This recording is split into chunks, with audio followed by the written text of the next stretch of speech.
Hi, I'm Amalia. I'm a navigator at Undivided, and I'm going to show you how to use the Progress widget on your homepage.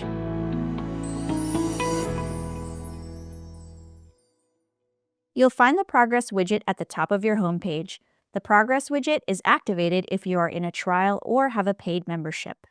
Select Goals to view the goals from your roadmap that are in progress. If none are started, go to the roadmap and click Start Goal when you're ready. Hover over In Progress on the right to access your goal workspace, where you can mark tasks complete, upload documents, and take notes.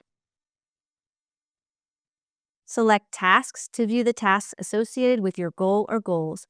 Hover over the orange icon on the right to read the step each task relates to.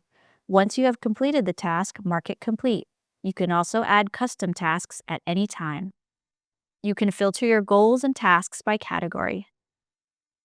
If you have more than one child, you can filter goals and tasks by child. Go to the top right and toggle between children.